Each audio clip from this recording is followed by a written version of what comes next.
I had two of the ideas. One was that if you have ever had a traumatic event in your life, then maybe you need to know this, or maybe you already know this. Yeah. But I have noticed this pattern in a lot of people who have gone through immense trauma in their life, that the speed at which they reach their potential is immaculate. For example, let's say there are two students in the same class with the same subject, like science or whatever, okay, and the both, let's say both are even from the same socio-economic background, okay, let's just say that.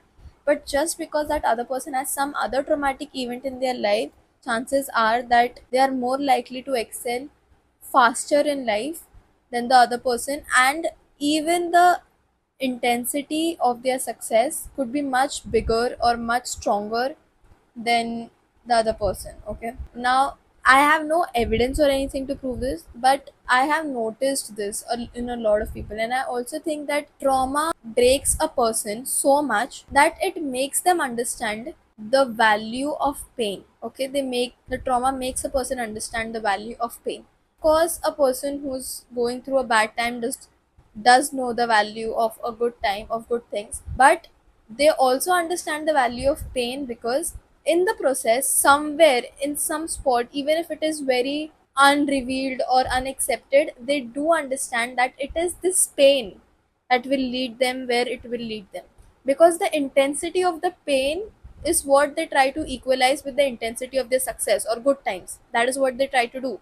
So the harder a person has fallen, the harder they try to rise, okay. Again, I'm not saying this it happens all the times or it is a good thing or trauma is a good thing. I'm not glorifying it. I'm not at all glorifying trauma, okay. But this is one pattern that I've noticed in people who go through a lot of trauma. Second, once they come out of trauma, or once they have actually uh, built the life they want, they enjoy it so much that they somewhere excel more than they might have thought of.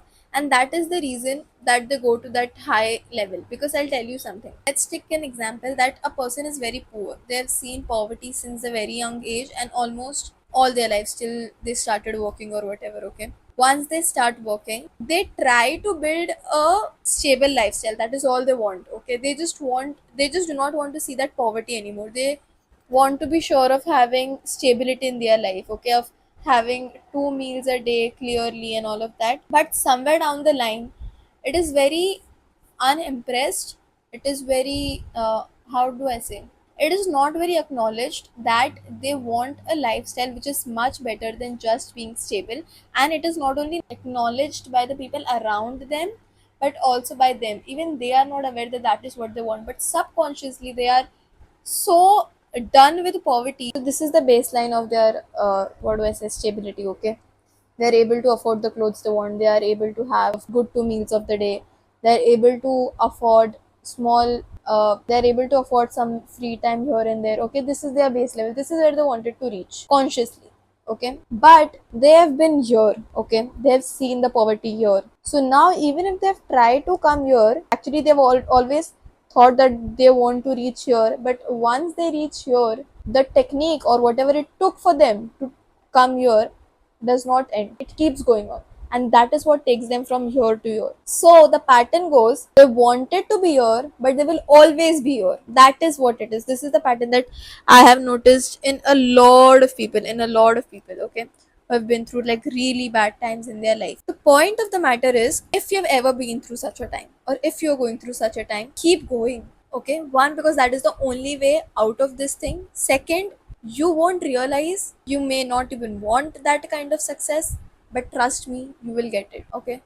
And I am talking this in the sense of that particular part of your life, okay. So for example, if you've been really isolated for a long period of time, or you didn't have people around you, you wanted to talk and all of that, and that kind of led you to lose your confidence, did not know how to talk to people and all of that. Now all you want is being able to talk nicely to people.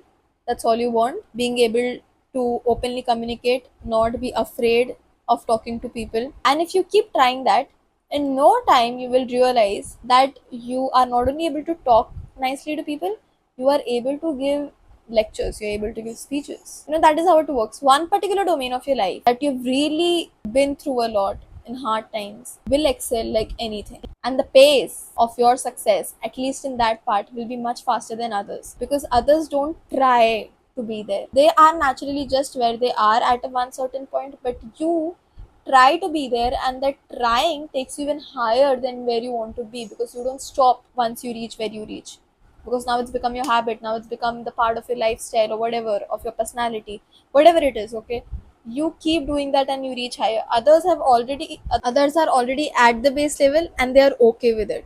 Okay, so you will always excel. Like, bring it to the logic or bring it to, oh, I really feel I'm going to go really high in my life. Take it either way, you are going to excel. That's the whole point. Yeah, I think that's it.